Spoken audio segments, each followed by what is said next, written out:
मनुष्य के मन में स्त्रियों को देखकर गंदा विचार क्यों आता है, श्री कृष्ण गीता ज्ञान से समझिए। भगवत गीता मनुष्य के भीतर उठने वाले हर विचार, भावना और प्रवृत्ति का अत्यंत गहरा विश्लेषण करती है। मनुष्य का मन जब किसी स्त्री को देखकर गंदे या वासनात्मक विचारों में उलझ जाता है, तो इसका मूल कारण केवल शरीर की दृष्टि नहीं होता, बल्कि मन, इंद्रियों और संस्कारों की अधूरी साधना होती है। श्री कृष्ण ने अर्जुन को समझाया था कि मनुष्य का पतन उसके विचारों से ही शुरू होता है। जो मन वश में नहीं, वह मनुष्य को नीचे गिरा देता है, और जो मन नियंत्रित है, वही मनुष्य को परमात्मा के निकट ले जाता है। यदि आपको श्री कृष्ण के दिव्य उपदेश सुनना, उनके मधुर वचनों से जीवन में शांति और प्रेरणा पाना अच्छा लगता है, तो हमारे चैनल को सब्सक्राइब जरूर करें। वासना का स्रोत इंद्रियों की असंयमिता।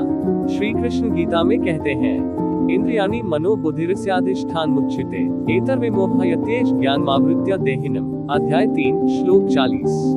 अर्थात इंद्रियां, मन और बुद्धि ही वासना के निवास स्थान है। जब इंद्रियां नियंत्रण में नहीं रहती, तो वे मनुष्य को मोह में डाल देती हैं। स्त्री को देखकर गंदा विचार आने का कारण यह नहीं कि स्त्री गलत है, बल्कि मनुष्य की दृष्टि गलत है। जब दृष्टि में संयम नहीं, तब वो हर रूप को भोग की दृष्टि से देखने लगती है। श्री कृष्ण कहते हैं कि जो व्यक्ति अपनी इंद्रियों को संयमित नहीं करता, उसका मन वासना के अधीन होकर चलने लगता है। मन की चंचलता विकार की जड़। गीता के अनुसार मन स्वभाव से चंचल है। चंचलम हि मनः कृष्ण प्रमाथि बलवद्दृढ़। अध्याय 6 श्लोक 34। अर्थात मन अत्यंत चंचल, बलवान और दृढ़ है। जब मनुष्य किसी सुंदर रूप को देखता है, तो वह उस रूप में स्थिर नहीं रह पाता। वो उसकी कल्पना में, उसकी चाह में बहने लगता है। यह मन की अस्थिरता है। कृष्ण कहते हैं, मन को वश में करो, न कि मन तुम्हें वश में करे। जब तक मन को साधा नहीं जाता, वो इंद्रियों के पीछे भागता रहेगा और इंद्रियां वासना की दिशा में दौड़ती रहेंगी। विचारों का कारण संस्कार और दृष्टिकोण।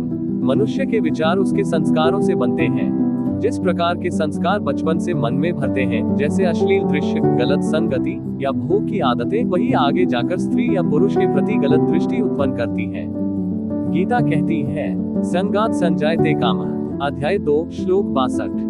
अर्थात संग, संगति से काम वासना उत्पन्न होती है।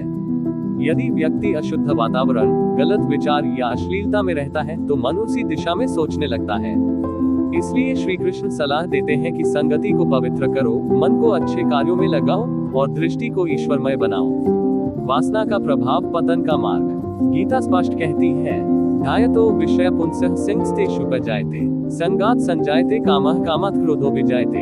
अध्याय 2 श्लोक 62। जब मनुष्य विषयोपभोग सामग्री या सुंदर रूप का चिंतन करता है, तो उसमें आसक्ति उत्पन्न होती है। आसक्ति से वासना उत्पन्न होती है और वासना से क्रोध या अधर्म। ये क्रम मनुष्य को धीरे धीरे पतन की ओर ले जाता है। श्री कृष्ण कहते हैं कि जो मनुष्य अपने विचारों को नियंत्रित नहीं करता, वह अपने ही मन का दास बन जाता है। स्त्री में दिव्यता देखना, भक्ति का मार्ग। श्री कृष्ण यह नहीं कहते कि स्त्री या पुरुष से दूर रहो, वे कहते हैं कि दृष्टि बदलो। हर स्त्री में माता, देवी और शक्ति का अंश है।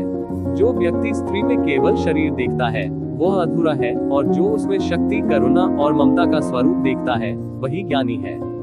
गीता का संदेश है, समदर्शन योग उच्यते। अध्याय 6 श्लोक 29। अर्थात जो हर स्त्री, पुरुष, जीव जंतु सब में परमात्मा का दर्शन करता है, वही सच्चा योगी है।